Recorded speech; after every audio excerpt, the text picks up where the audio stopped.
Сърпа уморено висна в изнурената ръка. Слънцето позаник скри се, падна мрак и тъмнина. Нивата преполовена, ала още не събрана. А пък добри беше станал рано в зарана. И клепачина те жали пареха като лово. Ще полегне тук за малко, утре работа отново. И потънал в сладка дрямка, сам не знаеше кога. Там до него с тиха стъпка появи се в миг мома. Но не беше като всички, аз неземна красота.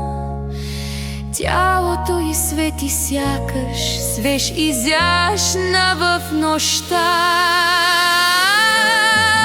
Стъпките й на кошута, погледа й сладко биле, устните й като огън, сякаш че вода гасили.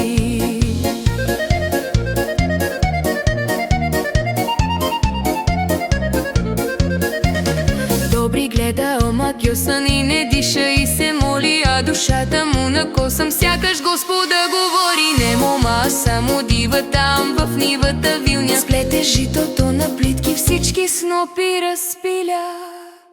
И до него спря незнайна, добри с коси уви, и целуна го майно, и сърцето му плени.